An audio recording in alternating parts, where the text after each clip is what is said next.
hi to all my old friends from the Trinity 1965 class. I'm really sorry not to be there with you. Here are some highlights from my adventures with special inclusions of Trinity's 65 connections. I was born in Toronto. After the war, my parents and I lived in Moore Park. I attended Whitney Public School. Here is my grade 3 class pictures. You can see me sitting just one person away from Margaret Macmillan. We moved in 1954 to Agincourt, where I went to high school with Fletcher Stewart and Enid McKinnon. Then my family moved to North Toronto, where I made friends with Susan Longmire at Lawrence Park Collegiate. Susan and I went into the BA Fine Arts program at U of T. See her and Kathleen Metcalf with me at graduation. After graduation, I was motivated to do more academic studies, but I quickly began to dread the idea of spending the rest of my life in the world of professional fine art. I also felt strongly that Canada was the dullest place in the world. I got a job teaching English as a second language.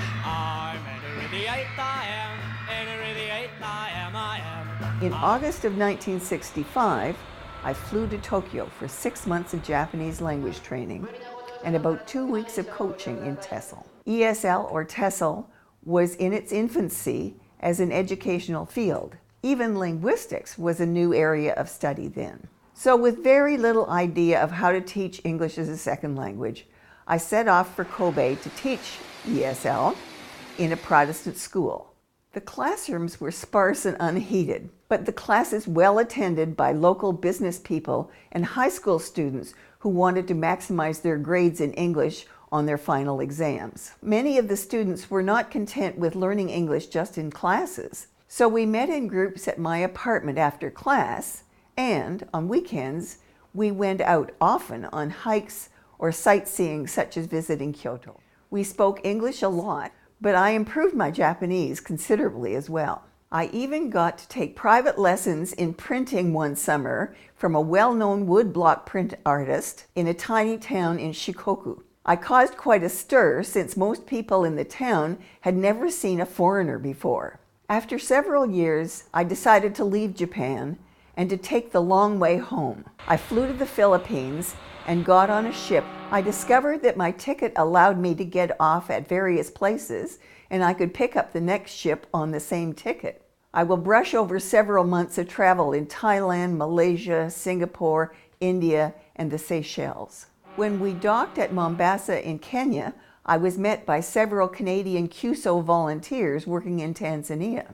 They picked me up and 4 of us made a wonderful car journey through Tanzania, up Kilimanjaro, through the Great Rift Valley, and through Uganda. I turned up unannounced at Brian and Kathleen's house on the far side of Uganda. There we had a couple of weeks of adventures, including a trek with a guide to see a white rhinoceros, and attendance at a very crowded rally for the very new politician, Idi Amin. I flew from Kampala to London, England. My father had been one of the Canadian military officers who were lent to Britain during World War II. In 1968, the British Army invited those officers to return to England for a gala thank you event. I met up with my father in London and got to enjoy being spoiled along with the Canadian officers. I even got to meet the Queen Mum.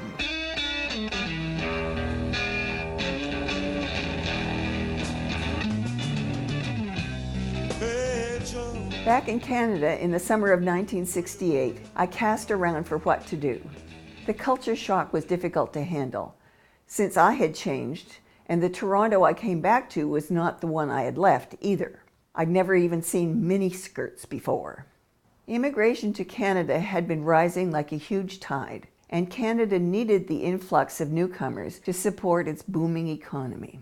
The federal government had established a large new program to teach English as a second language, and these programs were desperate to find teachers with ESL experience. I had no particular interest in continuing to teach ESL, but Seneca College made me a good offer. I absolutely loved the teaching.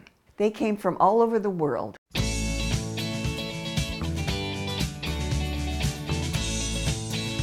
I learned of the many barriers and challenges that my students were facing, including discrimination in employment and services. While most of my students were from relatively educated and urban backgrounds, I also encountered people with little or no formal education and little experience with cities. I had to learn a whole new way of teaching to work with them. I helped to form a new provincial organization, TESOL Ontario, and quickly became involved with its action group, the advocacy arm of the organization. This was the start of my interest in policy and learning something about advocacy. I was anxious to study academically about ESL teaching and adult literacy, but such programs in Toronto or elsewhere were not available for my struggling new profession. With several of my ESL colleagues at Seneca, I was one of the first students in the new Department of Linguistics master's degree program at U of T. I really enjoyed the study, but found that it was not what I needed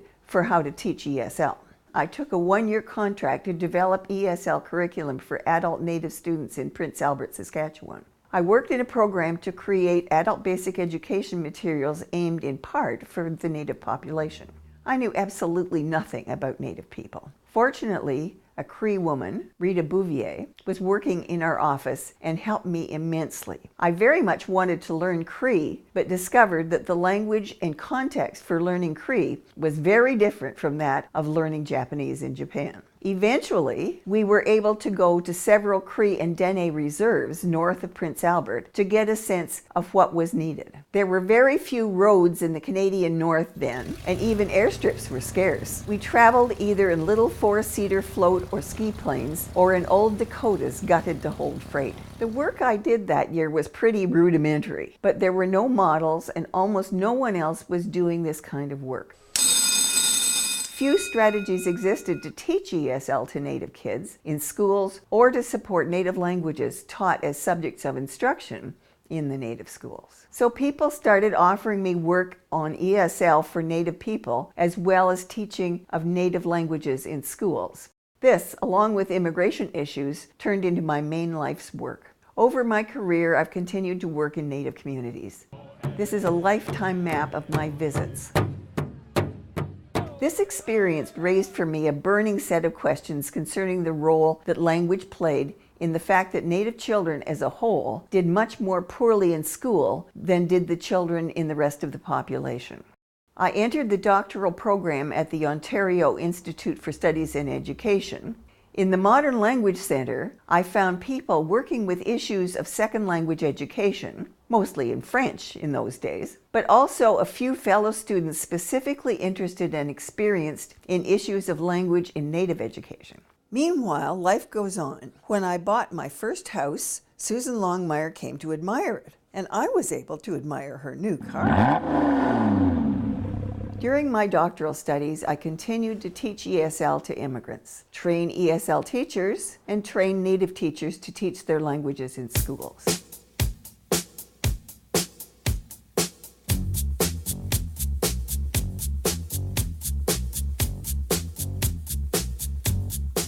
I also kept working on the Action Committee of TESOL Ontario, especially on issues of immigrants who weren't literate. I helped in the formation of the national ESL body, TESOL Canada. From 1984 to 1989, I served as Vice President, President, and Research Coordinator sequentially. I worked at OISE as a research officer for 7 years, doing contract work on a considerable range of language education research issues. For 2 years, I worked as executive head for sponsored research, since I seemed to have a knack for getting research grants. During my career, I have raised more than $3 million in support for academic and community research. I know, I didn't believe it when I added it up myself. I'm too sexy for my love, too sexy for my love, love's going to leave me.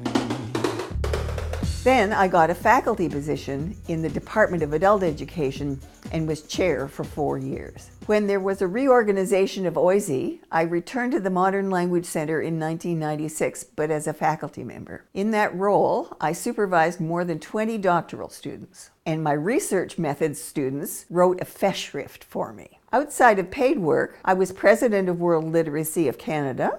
In the spring of 2000, I organized the International 7th Stabilizing Indigenous Languages Conference in Toronto.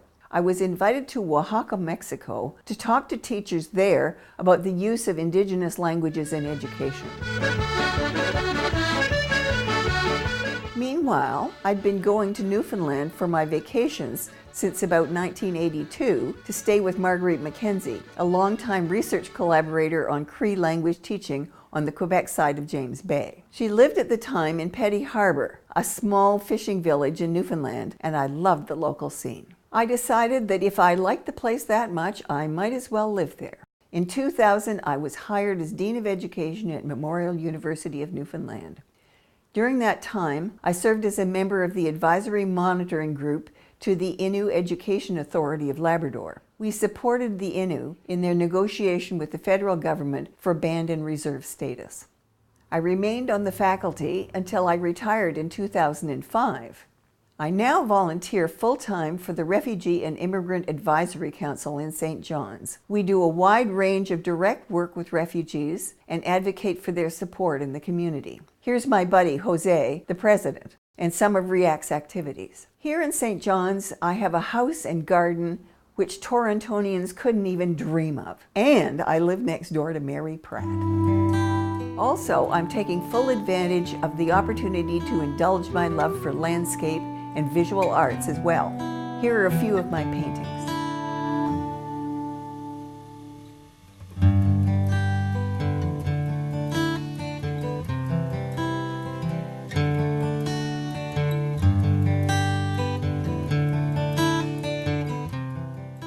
Well, many thanks for the opportunity to show you a bit about my life since 1965.